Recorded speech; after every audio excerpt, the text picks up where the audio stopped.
Hola, hola, hola, ¿qué tal muchachos? Bueno, con este vídeo les subo la cuarta clase de termodinámica, donde en esta oportunidad vamos a explicar el ciclo Otto.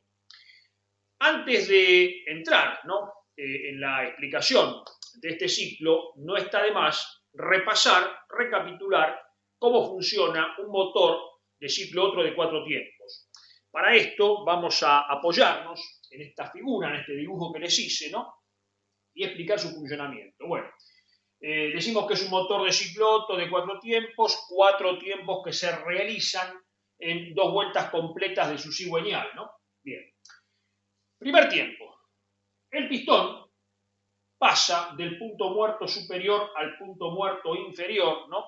El motor se pone en movimiento por la acción de un arrancador eléctrico, ¿no? De un burro de arranque. Cuando pasó del punto muerto superior al punto muerto inferior, se abrió la válvula de admisión y se aspiró aire atmosférico, ¿no?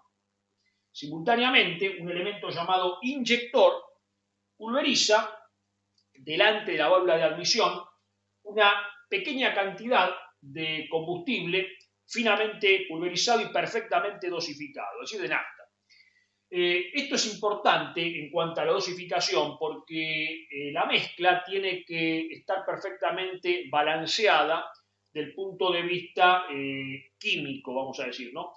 La relación en peso en que se encuentra tanto el combustible como el aire se denomina relación estequiométrica. Y se dice que para quemar perfectamente 1 gramo de nafta necesitamos de 14,5 a 15 gramos de aire. Esa relación se conoce como relación estequiométrica, es una relación en peso, ¿no? Y justamente para mantener esa relación estequiométrica es de fundamental, de capital importancia, que el inyector dosifique con precisión la cantidad de combustible que necesitamos, ¿no? Bueno, en consecuencia, tenemos ya dentro del cilindro la mezcla aire-combustible, ¿no? Es el primer tiempo, el tiempo de admisión.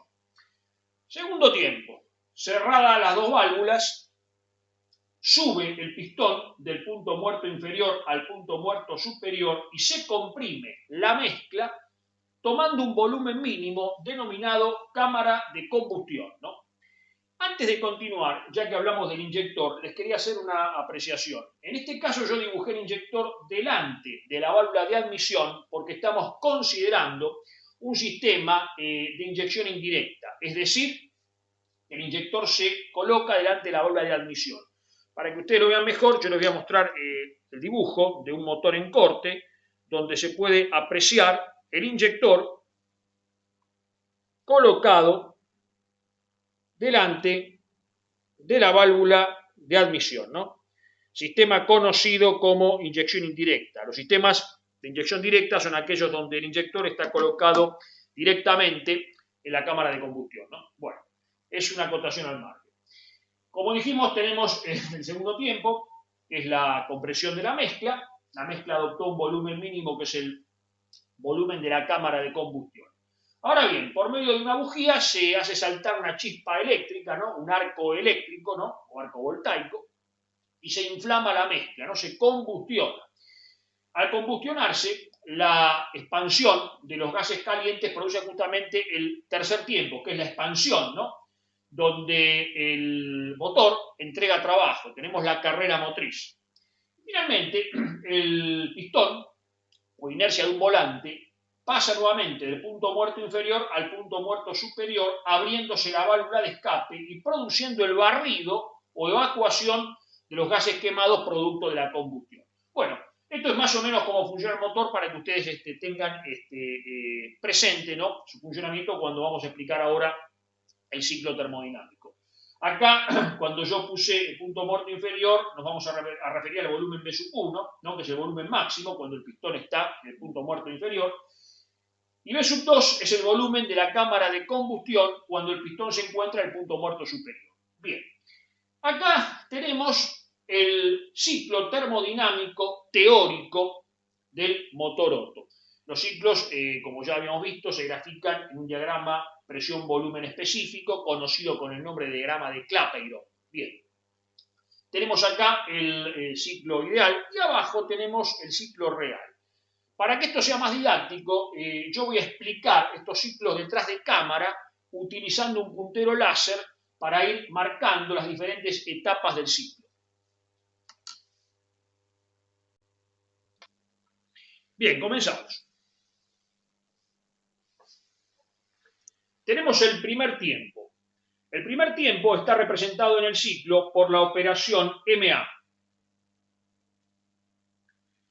donde se aspira aire con la apertura de la válvula de aspiración y el inyector aporta el combustible formándose la mezcla, ¿no? Estamos entonces en el primer tiempo.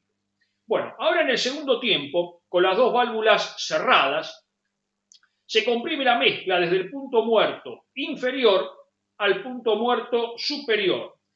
El fluido o la mezcla de combustión recibe un trabajo de compresión adiabático. Adiabático significa que no hay intercambio de energía con el medio, es decir, que el motor se encuentra térmicamente aislado en esta operación.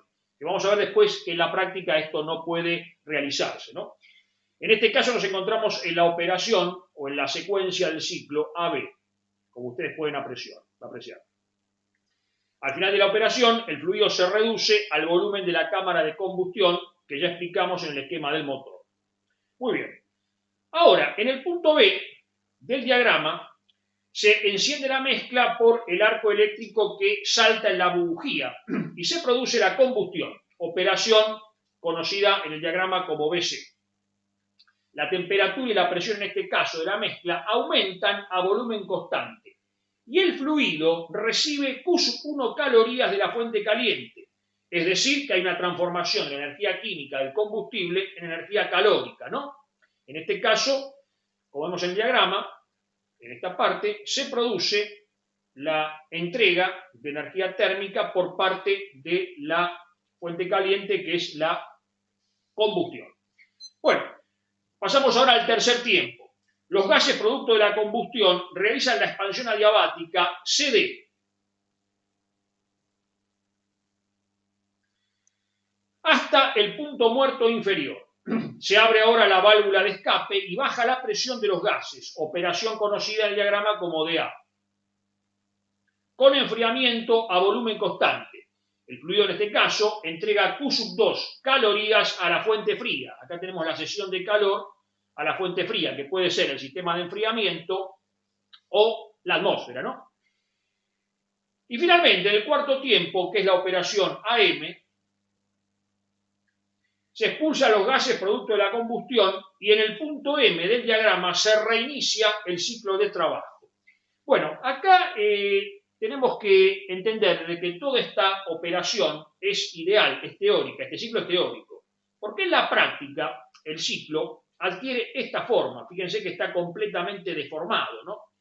Ahora, tenemos que destacar que para obtener el dibujo o el diagrama del ciclo real, tenemos que recurrir al llamado aparato indicador de Watts, que es un aparato que nos permite graficarlo, ¿no?, de manera práctica.